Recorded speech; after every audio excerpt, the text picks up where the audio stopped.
Salut à tous, ravi de retrouver sur Direct Course. Nous allons évoquer le programme de ce samedi 12 décembre avec un nouveau quintet plus sur l'hippodrome de Paris-Vincennes. Voici ma sélection pour cette course.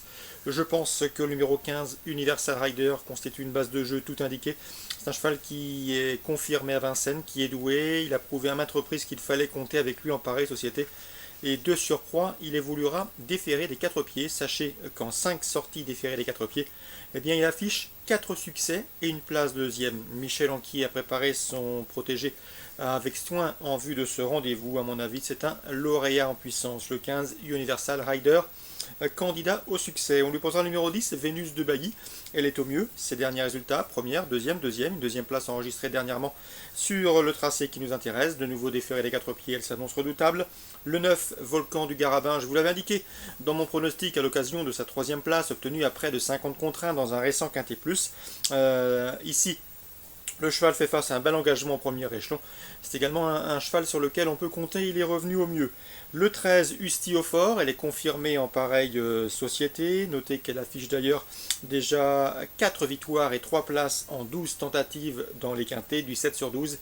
Elle est en forme, réservée pour ce meeting, elle mérite crédit. Le 12, Trou Normand, il vient de causer une belle surprise en s'imposant à plus de 60 contre 1 dans une épreuve à Vincennes, c'était le 26 novembre. C'est un cheval qui aime les courses rythmées, il sait finir vite et à mon avis dans ce lot, une place est dans ses cordes. Le 7, c'est Vedette des Landes. Attention à cette Vedette des Landes, elle sera déférée des 4 pieds. Elle a maintenant 3 courses dans les jambes, elle approche de son meilleur niveau et dans ce lot, elle me semble en mesure de venir brouiller les cartes. J'ai également retenu le numéro 5, Vulcania de Gaudrel. Elle a bien fini le 3 décembre pour se classer 5e, et ce après avoir tardé à trouver le passage. À mon avis, dans ce lot, c'est également une candidate qui peut séduire les amateurs d'outsiders valables. On terminera cette sélection avec le numéro 2, Univaldi d'Aval, 3e dernièrement du Quintet Plus, prix Saint-Georges de Didonne, dans le sillage de Vénus de Bailly. Une confirmation était attendue, même si le lot est de qualité. Résumé chiffré pour ce Quintet du samedi 12 décembre. On placera en tête le 15, une bonne base à mes yeux, devant le 10, devant le 9, devant le 13, devant le 12, devant le 7, devant le 5 et devant le 2. 15, 10, 9, 13, 12, 7, 5 et 2. La suite du programme à Vincennes avec plusieurs groupes à l'affiche, à commencer par le prix Raoul Ballière, une épreuve estampillée groupe 2. Dans cette épreuve, on retrouve au départ le 307 Carlos Ducos et le 308 Che Ginilou, qui ont à maintes fois prouvé qu'ils faisaient partie des meilleurs de leur promotion sous la selle. Ils ont notamment terminé dans cet ordre premier et deuxième du prix d'essai. C'était sur ce parcours court en juin, on prend les mêmes heures commence. Sachez toutefois que Che Ginilou est assez tendu durant le parcours, il faut que son jockey qu'il connaît bien parvienne une nouvelle fois à le décontracter en début de parcours. 307, 308. L'opposition le 5, à savoir Caline Desplages, qui s'est intercalé entre les deux premiers cités début septembre dans le prix de Bali, une épreuve des mêmes factures, disputée de surcroît sur le tracé qui nous intéresse, celui des 2175 mètres de la grande piste. Attention également au début autre montée du 306 Kaline LD. Elle est régulièrement placée face au meilleur de sa promotion au sulky et ses premiers pas sous la selle méritent une note de méfiance. Elle ne surprendrait pas en faisant l'arrivée d'emblée. 307, 8, 6 et 5. Dans le prix Arist Aymar, autre épreuve estampillée groupe 2, le 511 Billy de Montfort s'annonce comme la concurrente à battre. C'est de loin la plus argentée avec plus d'1 million d'euros de gains de sa promotion. C'est la chef de file de cette catégorie des pouliches. Elle est débarrassée de Bold Eagle, un Bold Eagle qui l'a devancé notamment dans le Grand Prix de l'UET. Elle qui compte déjà 29 courses à son actif, 15 victoires et 12 places, soit près et plus de 93% de réussite parmi les 3 premiers, s'annonce ici comme l'épouvantail de la course, le 511 Billy de Montfort, favorite logique.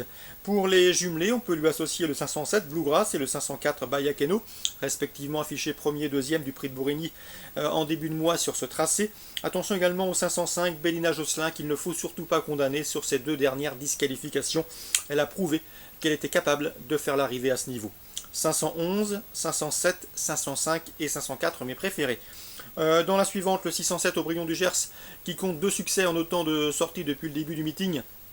et ce sur le parcours qu'il retrouvera ce samedi, s'annonce une nouvelle fois redoutable. Il s'essaye au niveau supérieur dans ce prix narquois avec la ferme intention de confirmer. Le prix narquois, c'est un groupe 3.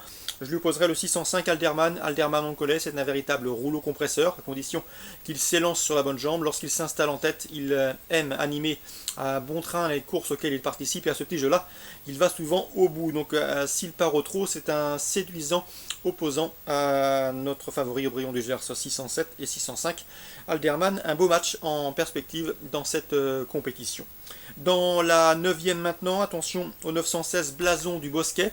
J'ai pu m'entretenir avec son mentor Gilles Delacour. Sachez que ce cheval est estimé au sein de l'écurie. Il travaille très bien le matin.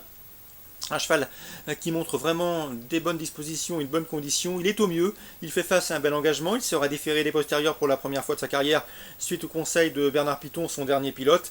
Et même s'il reste sur plusieurs séries d'échecs, eh bien sachez que Gilles Delacour m'a indiqué que le cheval ne le surprendrait nullement en remportant une course au cours du meeting d'hiver. Donc un cheval qu'il faut suivre, il y aura sans doute une belle cote sur ses chances.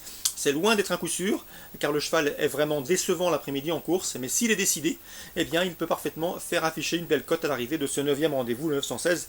Blason du Bosquet, Gilles Delacour, lorsque je l'ai contacté, était loin d'être négatif. On résume tout ça pour Vincennes.